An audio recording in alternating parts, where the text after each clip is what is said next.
history is one of those subjects that, has been often taught extraordinarily badly. It's been taught as a series of numbers, and it's just like these are fairly pointless numbers. Like the number of people who know the Battle of Hastings was 1066 is like such a useless piece of information. Knowing that the culture of Britain changed when they were conquered by French people, okay, that's interesting. And then you have all sorts of other stuff that may come from that, like a bunch of interesting linguistic stuff about food terms comes directly from that fact. But it is so lacking in context. So I think one of the things I try to do, both through food, but just in general, is that history is very occasionally made by great people. But most of the time, it's made by subtle and accumulating changes of a lot of people. And I think it's very important to find those through lines, to find those relationships, whether it's, between arts and culture and literature and language. Like the amount you can understand by understanding the history of linguistics is incredibly amazing. This episode of Outliers, I'm speaking with chef, author, and food historian Jay Reifel. Jay does a great job of introducing me and his audience to a new perspective of looking at history via food. And he does a great job of taking some ancient or distant event and making it relatable, because his writing is so good and he's able to present it through food, a shared experience we can still relate with today. Further, Jay is a climber, writer, movie buff. So if you're interested in history, writing, cooking, climbing, this is a great podcast for you. So let's get into it. I thought I had a lot of interest in hobbies, but you have me beat. There's a spot on resumes, for interests and activities. I feel like you could have a 3-page document just listing all the things you're involved in. I do a lot of things. I mean, I don't do that. I do more than most people, but everybody does a couple things. I write, I climb, I cook, I write about cooking. I talk about cooking while climbing. I play chess. Yeah. I invent silly little things. People go a mile wide and an inch deep in a lot of hobbies. And I feel like you do a mile wide and a mile deep. These things inside and out. It's very impressive. Thank you so much. I mean, I've been doing a lot of things for a lot of years. I think was the easiest way to put it. And my favorite things in life is learning new things and reading and just learning stuff and teaching other people stuff. You're not intimidated by learning something completely from zero? I mean, do you ever learn something completely from zero? Particularly when you're my age, it's like I'm always, it's very rare that I go into something. I suppose if I, had to learn Albanian tomorrow, although I actually off the top of my head, I know an Albanian speaker. So, so there's always a place to start, know a little bit about Albanian history, So is that how you're able to do it? You think you're enterprising enough that you don't think of it as starting from zero? You're starting from one. So here's I know it's a silly example, but we're Albanian. I think the things, even though I'm actually not very good with languages, I'm good with English and understanding vocabulary. No, I think if you have a broad constellation of knowledge, and I grew up in a way where there were no stupid questions, and my father was an extraordinarily patient and intelligent person. So if you were to ask him a fairly complex question as a young child, he would very likely say, well, that's hard to explain because you don't understand this, and you need to understand this before you can understand that. So sit down. And that's and he was infinitely patient, and he, had an extraordinary knowledge base. So that's just kind of the world that I grew up in. The world, I feel very comfortable, learning, understanding. It's my favorite stuff. Was your dad a teacher? He was. He was a college professor. He was a professor of molecular biology and wrote a large number of college textbooks. Oh my gosh, what a smart guy. He was a very smart guy. He actually, my dad as a child was on a radio program called The Quiz Kids, which people a little older than you might remember, where they had these, kids on, and they were like, like 12 and 10. It was a kid who could do, free mathematics in his head. And there was a girl who knew literally every sports statistic in the, in America. Wow. Yeah. So And, was growing up in your house, was school priority one? I imagine a professor would stress the importance of schooling, no?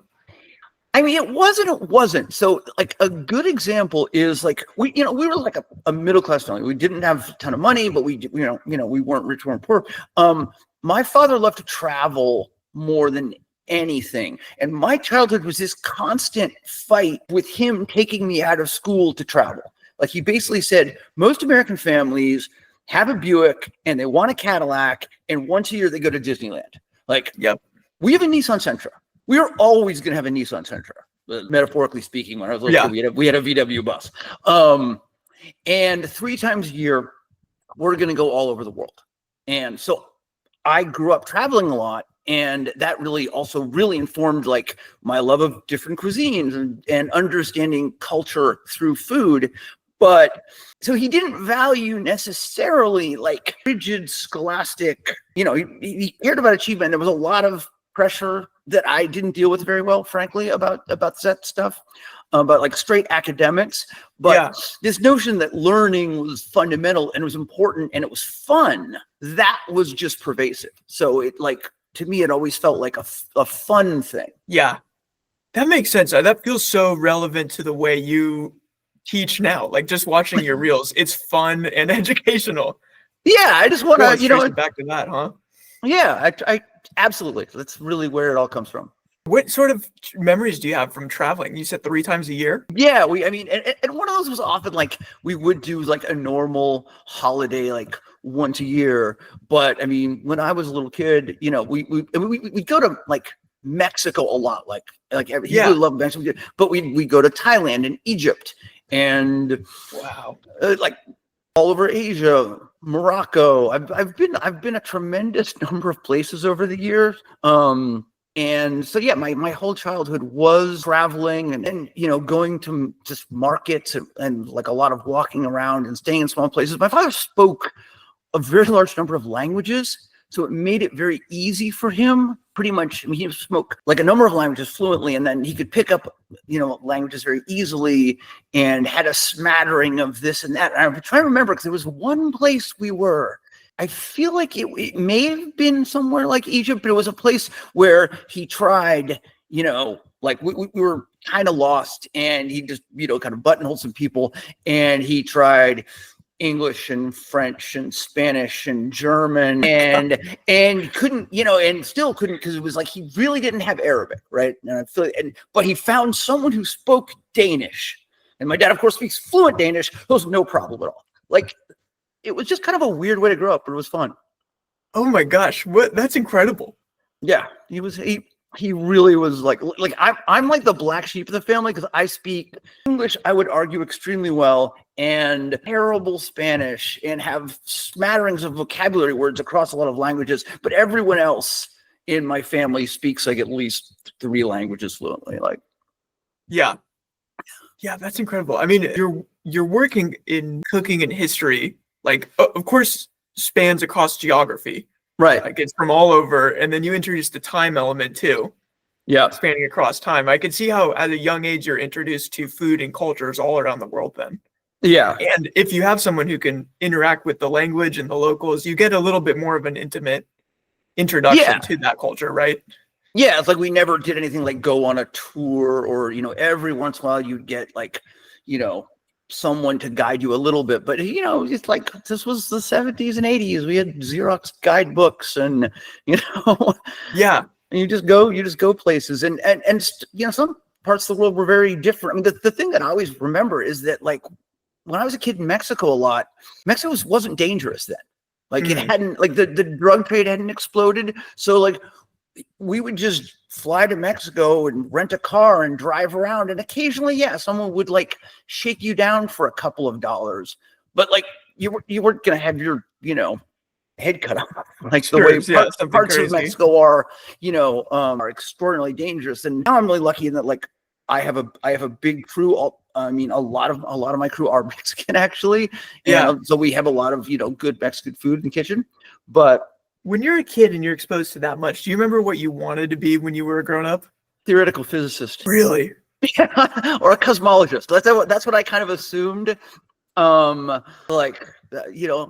mean, the funny thing is, like, I just assumed that everyone becomes, like, you get a PhD and you become a professor, and that's like kind of what you do. Yeah. And then I was seduced by narrative. I mean, I grew up with my father, and he died when I was extremely young. He died when I was 17. So I've been on my own since then, and I sort of raised myself and didn't do a particularly good job for a lot of it, of that. But I do not recommend like being raised by yourself when you're a child. It's just not a good idea. Yeah, that was a formative age too. Sorry to hear about your dad's passing. Oh, it was a very long time ago. Yeah. I certainly would be a different person, whether better or worse is a hard question. But it certainly allowed me to go a different direction. And I studied film in college and made films, and I worked in the film industry, and I worked as a screenwriter for many years. And it kind of drove me absolutely crazy. I basically had something akin to like a nervous breakdown, and went off to a therapeutic farm and learned to bake bread and learned to cook. And then I came to New York and I studied French pastry.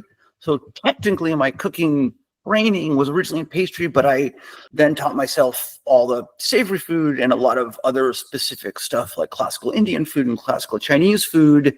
And now I cook ancient food. I don't know. I have a regular day job. I run a good sized catering company, and things are, I'm really happy there. Great bunch of guys. So it's just a good setup now. Yeah, it's funny. It's just talking about you and your interest and hearing more about your background. It's one of these case examples of, like, you never know where life's gonna take you. Yeah, I would never have expected to end up a chef of all things. I mean, I still, if you look on my Instagram, the tagline says chef and writer, or writer and chef. And that is really deep down, I still always feel like a writer more than anything. I'm always writing. I'm always writing fiction and nonfiction. I'm always working on something. And I might hybridize them. I recently had a story that's also a recipe published in a nice little place. And like I was very taken with these ideas of pushing the boundaries a little bit and doing different things with narrative. What do you mean by that? Like using the medium of a recipe to tell a story? Yeah, so I actually wrote this story that is a very complex. It is a recipe, so it's a familial recipe passed on from a grandfather to his granddaughter. And as the recipe unfolds, it becomes kind of discursive, and obviously the person who's writing it down is going off on these tangents, and what you are getting is not just this recipe, obviously, but the family history, which is interwoven with the recipe. And the recipe is actually a good recipe, although it is a kind of ridiculously complex one, because you need it to be kind of long to get all the stuff in. You need that real estate, right? But I mean, it's just like a 5 or 7 page story or something. I'm proud of it. It was fun. But I'm always interested in taking one thing and doing something else with it. That's why. So in terms of doing historical cuisine, I've taken this thing,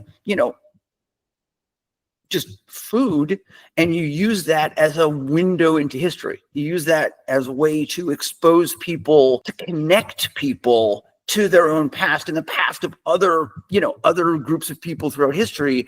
And I think there is there's a viscerality to that makes people actually stop and think for a moment. And maybe then they go on and say, I'd like to learn more about, 10th century Baghdad, because it is, one of the acmes of human history. Right. And particularly, I mean, that's a place where, a lot of Americans today, you say Baghdad and they think war zone, and they have a whole bunch of terrible preconceived ideas about what that part of the world is like.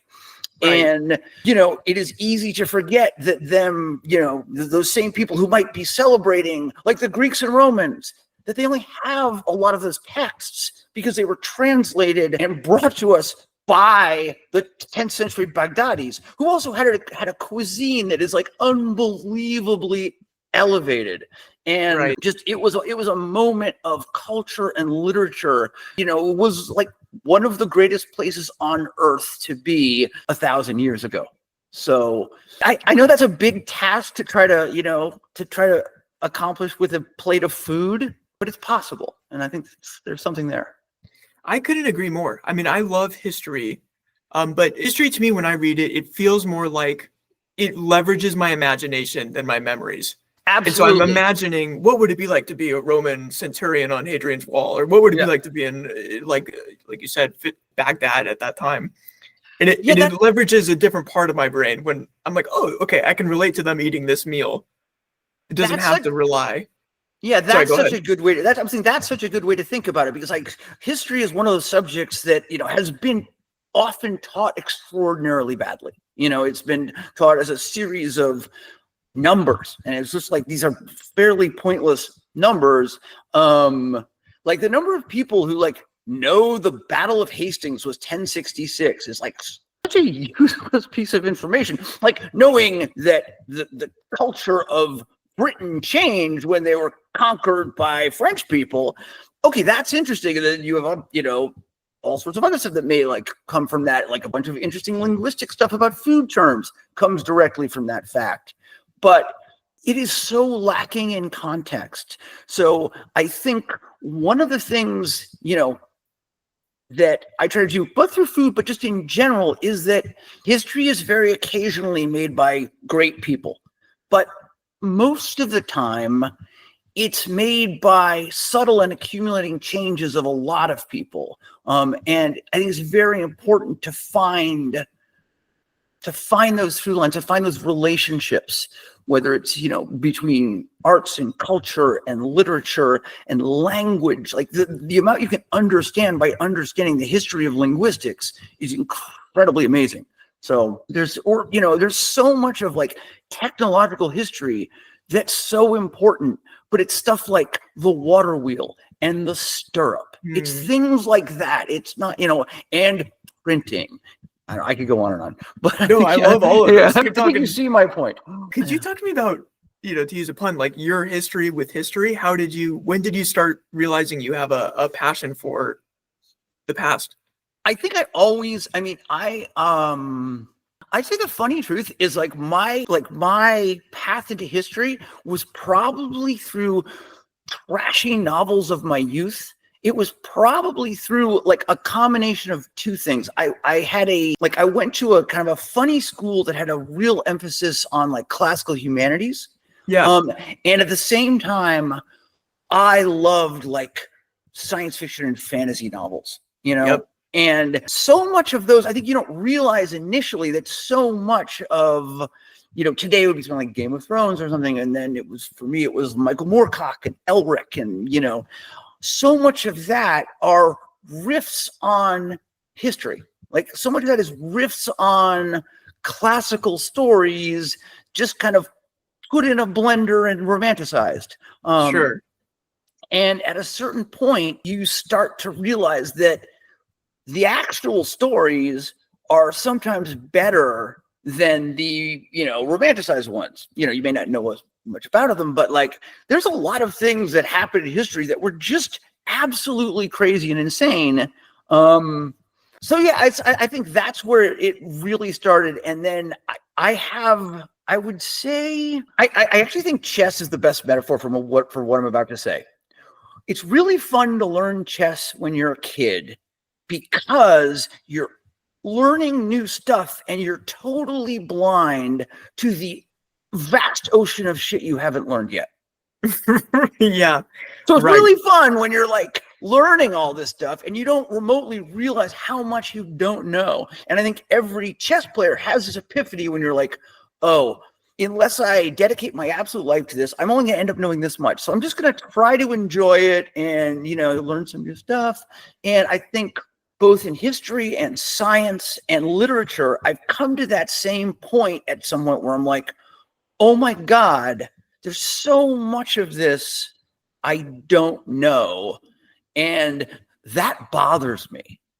So it's just, then you just get in this, like, you try not to get obsessed with it, but you, like, for me, there's a great pleasure in just filling in those things. And at a certain point you get a little bit wiser and you realize I'm never really gonna, know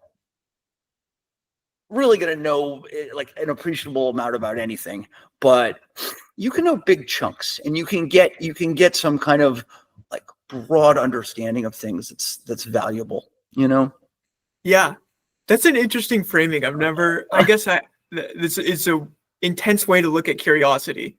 Like, how did this all come to be? Yeah. Like, and then, go ahead. No, it's just, it's like, I feel like I think one of the strangest things is when I got into the closest in a weird way I think I've ever come is when I was studying film in like the 90s.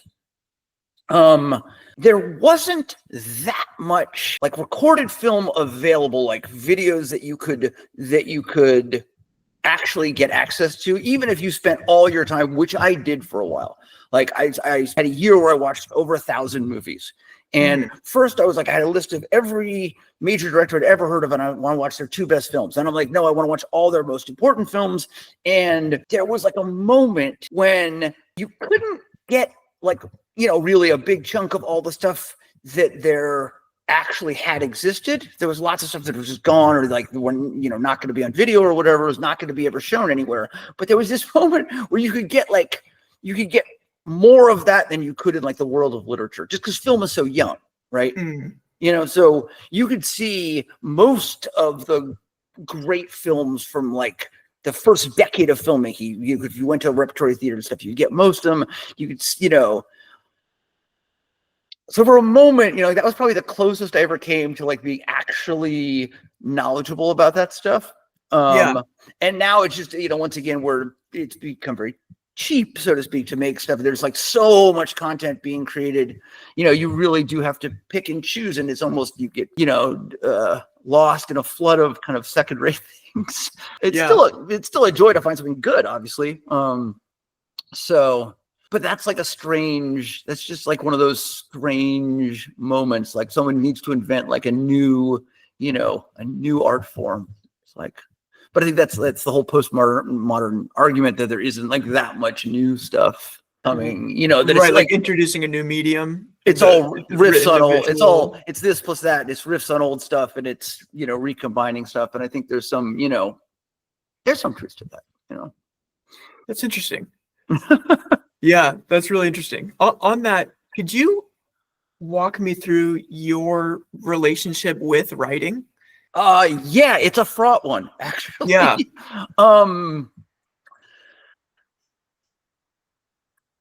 Like writing has always been the thing that felt most important to me. It always felt like putting words on a page always seems to me the most genuine expression, like for me, of who I am and what I'm about. It also is, it is a limitless form. You don't need any money, Yeah, right. That's why great things have been written, and influential, even if terrible things, have been written, like in prison. They should never have given those people paper. Big mistake. But with paper and a pencil, you can do everything. Right. It's the same as why I think animation is an incredibly interesting art form. It's because it forces you to make those decisions. Writing forces you to make those decisions. You can't, if you're with your camera, you point it, you click, and something, you're going to get a picture of something, whether you set it up or not. With writing, you have to make decisions, and there's an infinite number of decisions to make. So, in other words, to leverage your analogy, you have to write what is in the picture being captured. What is the tree? What is the leaf look like? Yeah, you have to make a decision and stick to it, and it's a lot of work. And my relationship to writing has changed as soon as I tried to be genuinely good at it. It became torture. So like the first big thing I wrote like between the ages of I think 19 and 24, and I didn't tell anyone Like I kept it a secret, and it was because I was so afraid that I either would never finish it or it would be bad that I could never tell anyone that I was doing it, because I was also kind of nuts. Like it was like definitely a very high. This is right after my father died. I was living alone in this house, and I just was kind of like rattling off the walls. But for a lot of my life, I have found the act of writing extremely stressful. And that actually changed in the last decade. I think it also changed when I worked as a screenwriter. Two incredibly valuable things happened. And one was that screenwriting is not a finished art form. It's a blueprint for someone else to go forward. So like I used to argue with a friend of mine all the time, there is no such thing as a perfect screenplay. There's a good one, but it's not achievable to make it a finished thing. That's just not what the art form is. So that takes a little bit of pressure off, even though like all sorts of other pressure of like deadlines and stuff was really hammered on me in those days. But meaning also, actors the day of could do little edits and quips. Is that the idea? Well, no, because like a director, you got directors, art directors. There's a million things you do different. Like I don't know who the actors are going to be. They might change the dialogue. I don't know what the sets are going to look like. I don't know what lens the director's going to put on the camera. I don't know whether the director's going to change it. I don't know whether the director's going to say, no, try to make that part funny. So it's more like a relay race than a finished race. You're handing off your baton. It's a broad, even a musical score. You say baton, but like if you think about a musical score, the conductor can change the tempo. He can change the timbre of the instruments. He can change the instrumentation. I see what you're saying. He can say like this part louder, that part quieter. It's like let's play this part faster, and then we'll go really slow here. Like that's all well and good. Like that's part of the art form. So that was one of the valuable things that I learned from like working as a screenwriter. And also I worked also like screenwriting broke me for some funny reasons, but so a significant part of that career was working as I would call a hack screenwriter. Like I wrote shitty space films, and I worked for people who were insane and stupid, and they would ask me to do dumb things, which I was being paid to do. So it's actually an incredibly useful learning experience to try to make someone else's bad idea work.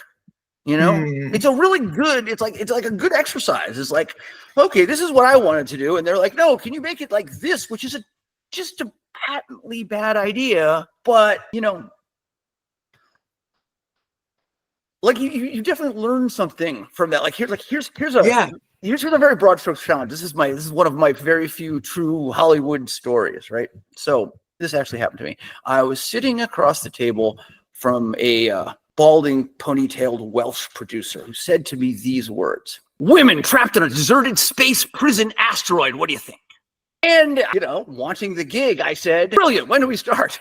That's the best idea I've ever heard. And then you're like, how do I make this not awful? And I will say the original script of that was pretty good. The actual movie is horrendous, but yeah, whatever. That's so funny. These things do. I mean, it's just like, really? But you can rent that one. I think it's on Amazon. Are you able to say what it's called now? I want to check that out. That one's called Convict 762. I did not make up the name. They already had the poster printed. They like had a poster. It's gonna be that. Okay. And then you write the whole screenplay for it?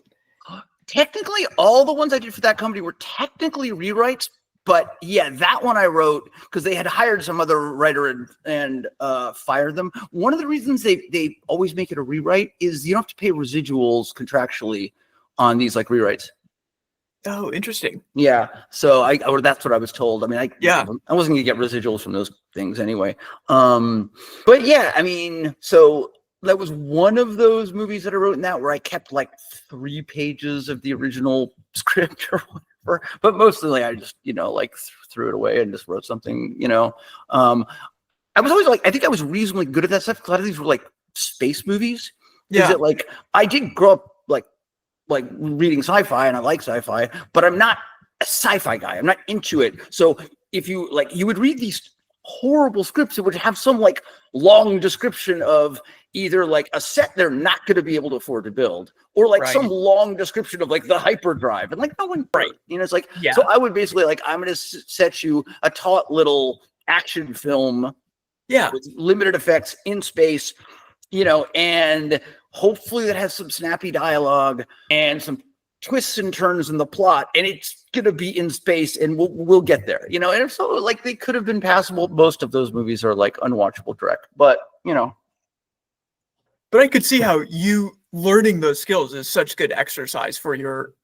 It is.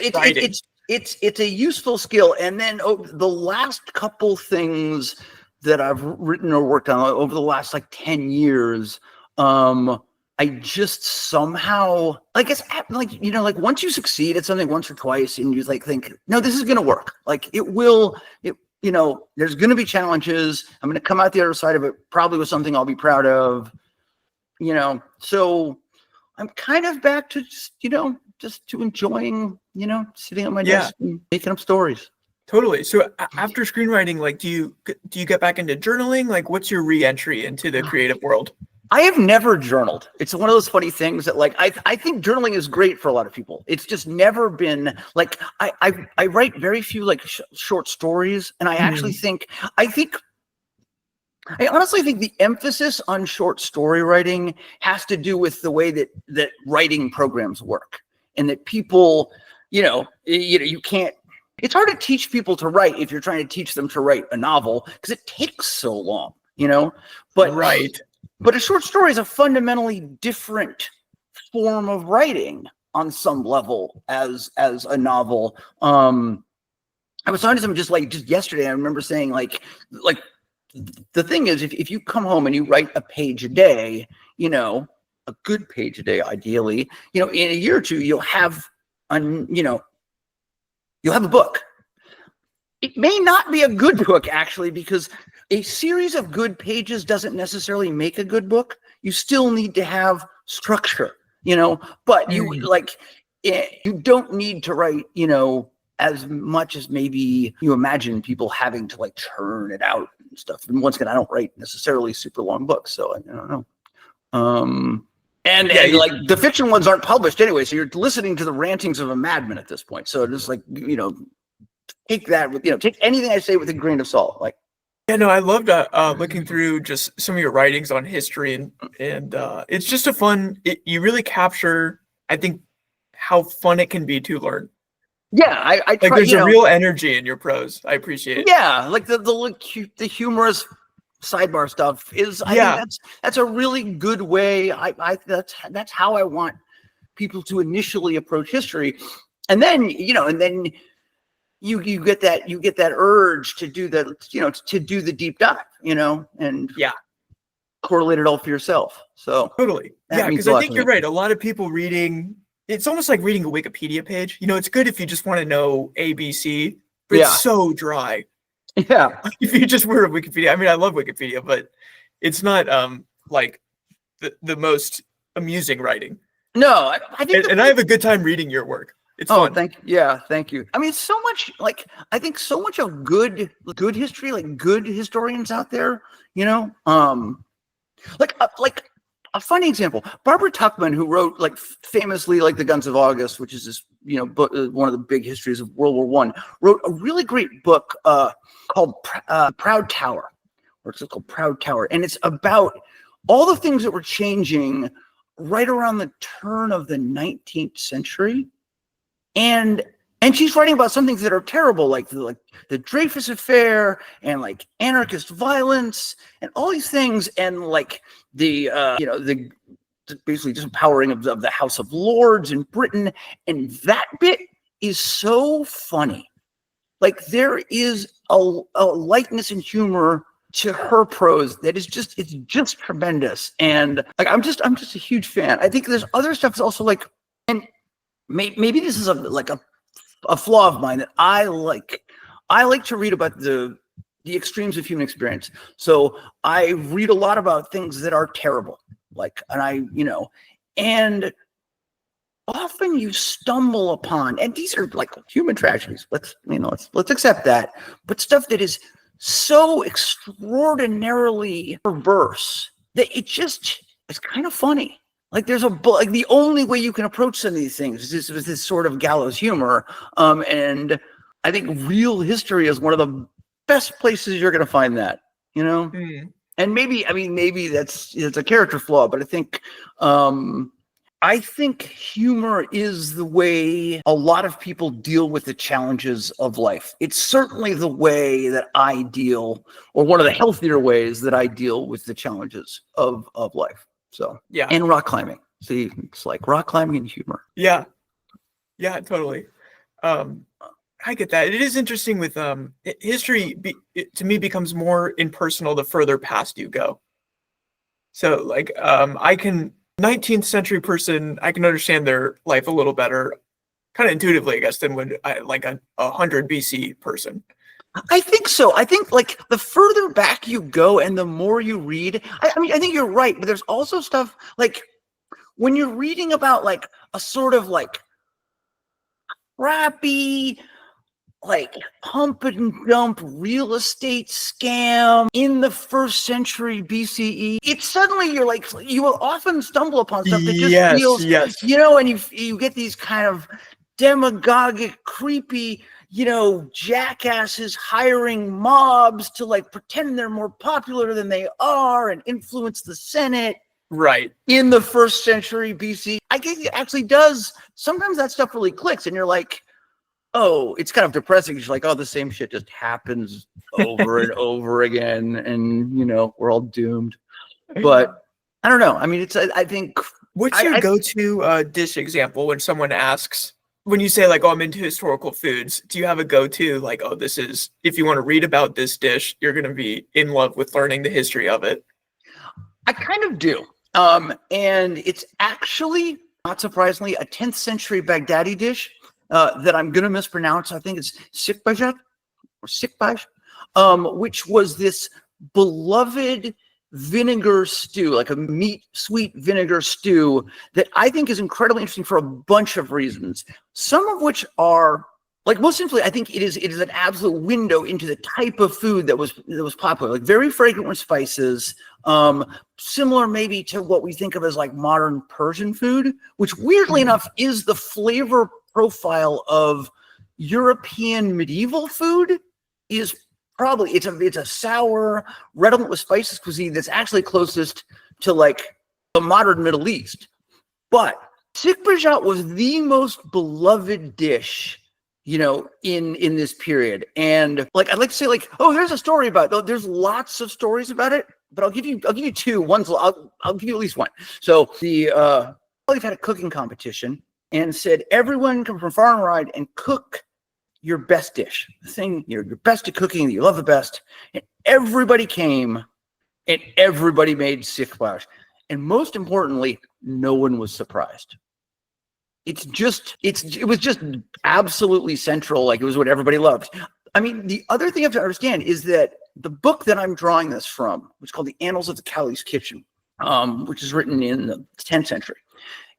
And this is a time when like there really almost aren't cookbooks in Europe. And if they are, like 300 years later, you're going to have cookbooks that are like 50 recipes that are just a list of ingredients and instructions to cook it and serve it forth.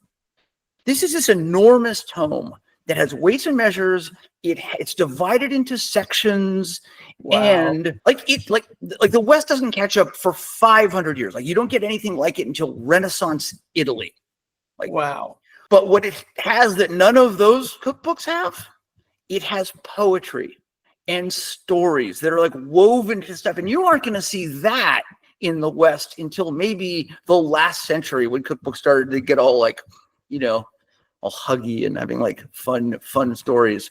So, I mean, that book is it's just a testament to that society.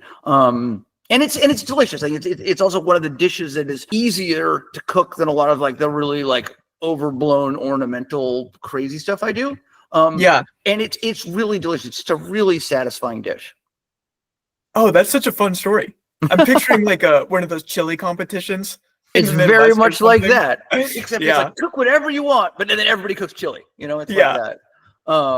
There's a bunch of other stories about it, but it's that I think that is a good one that, I think other ones that are useful are when you look at a culture that you don't know much about and you suddenly realize how sophisticated their cuisine is, and it's hard not to admit, like, well, if they're making food that's that sophisticated, they must be pretty smart.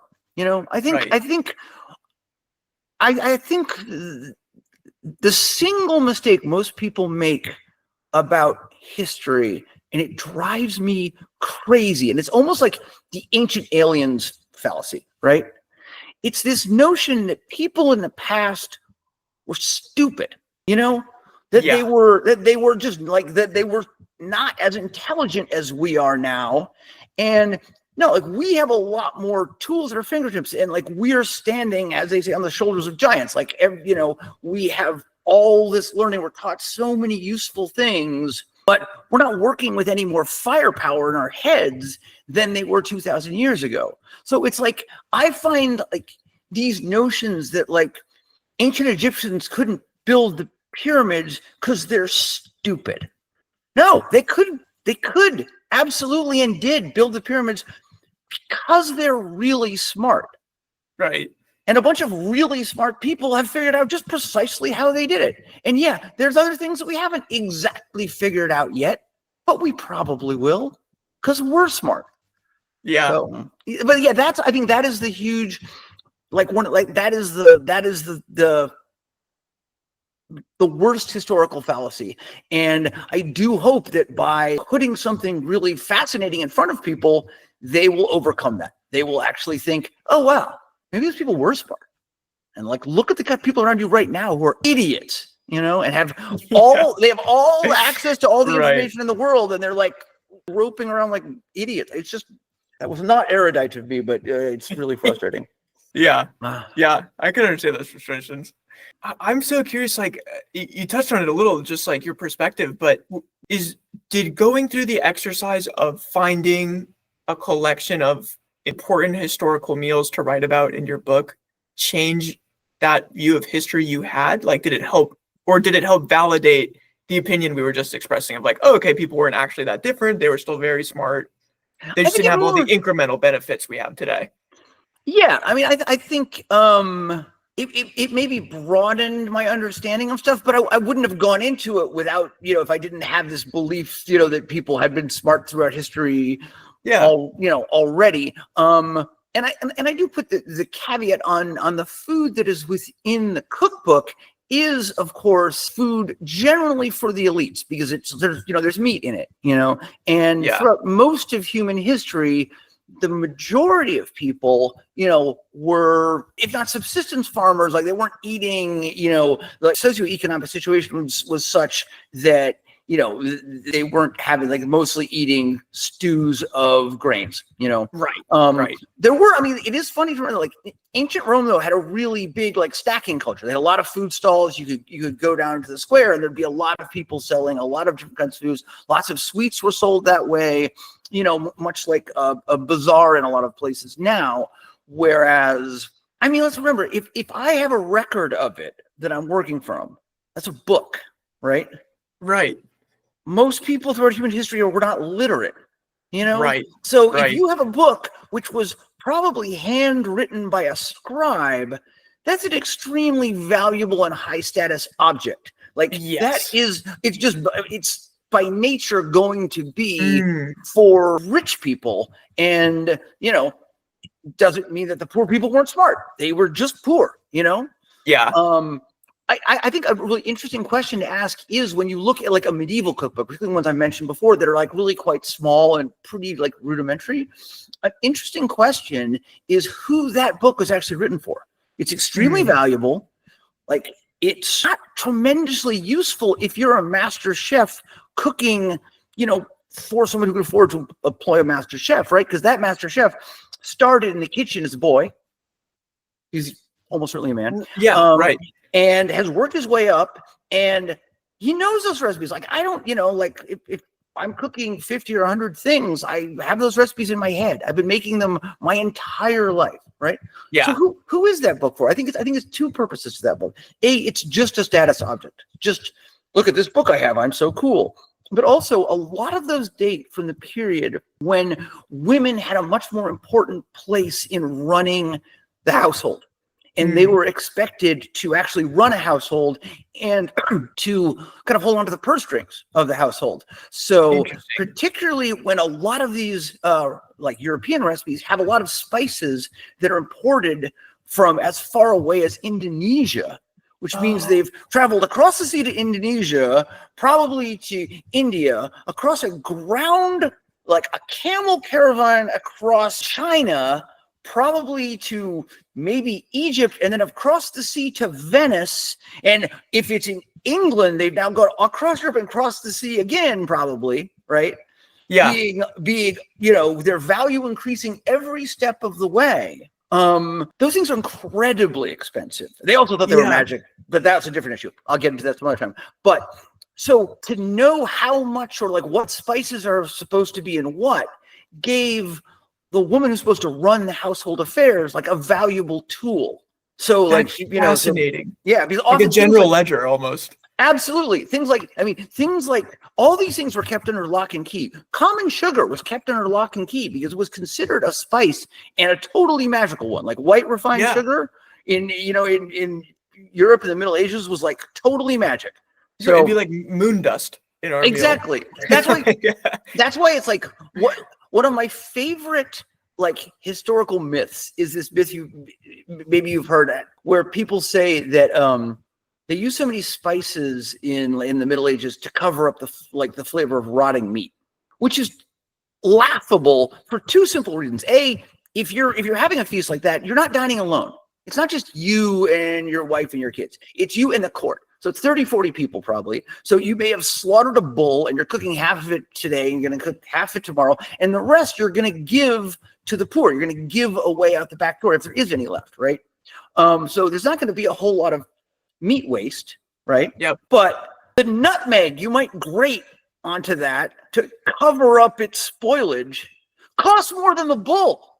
Oh my gosh. Yeah. So it's like, you know, it's like some of the things were quite literally worth their weight in gold and silver, like black pepper, nutmeg, allspice. These things were just like horrendously expensive. Saffron, still ridiculously expensive. Yeah. Oh my gosh, that's so funny. I've never really thought about like the whole supply chain needed to get one court meal together. That's fascinating. Yeah, I mean, it's like that's the thing. It's like people talk about like globalization. Globalization is not new. Like globalization, and you know, like the history of the world is the history of trade. And you know, a lot of these things literally only grow in Indonesia. Like in that period, if you're getting allspice, it's from an island, and if you're in Europe, it has come thousands upon thousands upon thousands of miles. And it's the fact that they're just achieving this on a day-to-day basis is totally amazing. That's why not stupid. See what I'm saying? Yeah, they're even smarter. I don't even know how you get across all those time changes and culture changes. It's incredible. Will you humor me for some speed round questions? Oh, sure. You don't need to be speedy with your answer, but they're just kind of random questions. Okay. Coffee or tea? Coffee. Yeah, I agree. Cats or dogs? I like dogs. Yeah, definitely 2 for 2 with me. I agree. I mean, cats are just small animals that are thinking, if I was larger, you would be dead. Yeah. Yeah. I've always thought like the best cats are like dogs. True. You know, someone's like, oh, you'll like my cat. It's just like a dog. I still think it's still a completely transactional thing. I would argue that dogs are one of humanity's greatest inventions. Because like it is a symbiotic like environment. Like it is an actual creation. Like we have created them and they have improved us. Dogs are great. Actually, yeah, and you'll appreciate that. Like in the same way that you're reading about your food stories really helps humanize some of these civilizations I'm fascinated with. There was a post I was reading yesterday on a Roman citizen's gravestone for his dog. Oh yeah. Yeah. And it's like, oh, yeah, I loved bringing you home 14 years ago, and I'm crying, putting you away, thinking about your kisses on my face or something like that. Yeah, I know the reference. And the funny thing is, like, I was walking through like one of the big graveyards here in New York, and there's a couple dog gravestones, but there's a very famous one that people still come and put It's like a statue of a dog, and the dog is buried there doing it, and people still come. They put sticks on it. Cute. It's really cool. Yeah. As just a momentum to their dog's passing. Yeah. Or is it a famous dog? Okay, yeah. No, it's just a famous. It's a famous gravestone because it's a grave of his dog. Yeah. Yeah. Yeah. That's funny. It's like, oh yeah, sometimes you just get those little moments where you're like, oh, okay, I totally get where that guy was. Anyone who's had a dog knows that feeling. Yeah, I feel like the two most famous gravestones in that cemetery are like Basquiat and that dog. That's great. So I always ask people this question, but I might add a little twist on it for you. I say, if you could have dinner with any person, dead or alive, who would you have dinner with? Oh, that's a toughie. Normally, yeah, this is like a double whammy for you. Oh, I have no. That is, nope. I can't. I don't have an answer. I just don't. It's like, I don't know. Is there anyone that I so want to meet? I figure I'm always afraid of meeting my heroes. You know. Right. I mean, there might be dinners that I would like to be at. You know, like famous. You know, dinners that I would have liked to experience. But it's gonna. I'm gonna put down. You know, I'm gonna get off the call and I'm gonna go. It's that guy. Yeah. I don't know. It's funny hearing people's answers because some people are like, oh, Genghis Khan or my dad, or some people said Jesus, or like, it's interesting hearing the range of people's, who's your dream dinner guest? Yeah. Genghis Khan he had good food. There's like, I have a couple recipes from basically a cookbook called Soup for the Khan.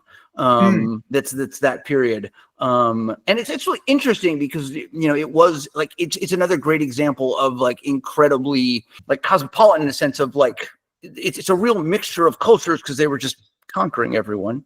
But don't get me started on Genghis Khan. I'm totally fascinated, but, or just like the Mongol, like the good and bad of the Mongol, empire. But, they actually there was a Mongol dinner once. I think it was in like somewhere Slavic, some Russia, and they took something like 4,800 or 6,800 prisoners, and they tied them up, and they built a big table on top of them, and they had dinner on them while slowly crushing them to death. I'm not saying I would want to be at that meal, but it is iconic. That's so wicked. Oh my gosh, that's so wicked. History's messed up. It's awesome. Oh my gosh. And then what's the best way for people to follow or support you? Probably the best is like on Instagram, particularly if you're looking at my fun climbing stuff, and just I kind of pour everything into that. You can always reach out with me directly. You got a cooking question, you know, hit me up. Follow me on that. You can go to my website, jreifel.com, JAYREIFEL. I'm sure you'll put a link in the description. Yeah, I'll link all that below. Yeah, that's probably the best way to reach out. Do you have time for one more question? I think it'll put us over a little bit. Always. Okay, awesome. I'm super curious. You know the show The Bear? I do. Okay. I'm curious. There's a scene in the first episode where like everything that can go wrong does go wrong. Yeah. Like the ordered machine breaks, and you know what I'm talking about? Like everything. Have you had a moment like that in the kitchen? Could you share? Oh, it's okay. So just like where everything breaks and all heck breaks loose. You like so many things go on. I can give you a couple really good examples. Remember that, like I started in restaurants, but I mostly work in catering. And catering horror stories are a little different. And I've had horrible things happen to me in restaurants as well. But the worst one was I was once doing a wedding, and it was like in the middle of a field, and you know, like we're on one side of the curtain. It's a wedding for a couple hundred people. It's kind of high profile. And one of the things I had done was we had, instead of a traditional wedding cake, we had done a cupcake tower, which was like a hip thing. For a second, we make like 400 cupcakes. And so we're going out. It's we're coming from New York, going to Pennsylvania. So we're loading everything up on trucks and going to Pennsylvania. And one of the trucks is just super late. And we are like trying to get ready to go. We're like, you know, like the time is ticking down and ticking down and ticking down. And the truck finally gets there, and we open it up. And so what we would do is we would preload all the food into these proofers that we then use to heat the food, but whatever. And they're on their sides. They've fallen over, and everything in there is like smashed and destroyed. And we're like, wildly trying to put everything back together and salvage stuff, and all the cupcakes are like ruined. Oh So no. I get a waiter to scrape all the frosting off. It was like 400, 500 cupcakes. And I'm also running the hors d'oeuvre stations. So Yeah. I'm cycling hors d'oeuvres in and out of ovens, doing the little, because I often say that like a lot of what catering is kind of like arts and crafts. You're just like, the things are made, you put the thing on top of the thing, you put the thing on, you put the thing on, you put it on the plate, it goes, right? I'm doing that while piping cupcakes with my other hand for like just this absolute hour of madness. And then we dusted powdered sugar over them and they all went out and nobody ever knew. And No way. Oh my that's how it gosh. works. As long as it's like what happens on this side of the curtain happens on this side of the other great one. The other great one is I was working a private dinner party for like 12 people. And one of those Park Avenue apartments where you're just not sure how big it is. And this is New York. Like people like will sublet like the lower half of their bathtub in New York because it's so expensive to live here. And there's just these enormous like old money Park Avenue apartments you'll sometimes work in. And I'm getting set up and they have this beautiful stove. It looks brand new. I mean, it's like $5,000 stove easily. Like it's one of these like boutique, like really expensive stove. And I'm getting me set up and getting ready to go. And I try to turn the stove on and it just won't turn on. And I'm like, what the hell is wrong with this? And I look around behind this $5,000 stove that they've had for years, I think. And it's not connected to the gas. Oh no. Because they've never used it. They just my gosh. own it. So yeah, I did this entire like fancy pants, like multi-course meal, like out of a toaster oven, basically. And that's just how it goes sometimes. They're just hearing the microwave ding like 5 times. Yeah, exactly. Like those are the true stories. So Oh my gosh. It almost reminds me of your screenwriting muscle where you're like, I gotta take what I got and scrape together something good with it. yep. Life's like That's that. awesome. Well, thanks so much for the time. I really appreciate you sharing your stories and I love your content too. It's just so fun to see such a jovial climbing and history. It's such a fun nexus of all my interests and hobbies. So thanks for making it. Thank you so much for having me. It's funny we didn't even talk about climbing, but that's why I said at the beginning. You have too many interests. Yeah, you could do another. And I'm a perfectly serviceable climber. There's nothing particularly interesting about my climbing. It's just I'm just a guy who loves it a lot. Yeah. I meant to talk to you about your interesting spooky stories too. We'll get to everything. I'll come back. Totally. Yeah. Thanks so much, Jay. I really appreciate it. Thanks so much for having me, man. That's it for this episode. Huge thank you to Jay for joining, and thank you for listening. Hit every button, subscribe, like, follow, 5 stars, so you can stay tuned for the next episode.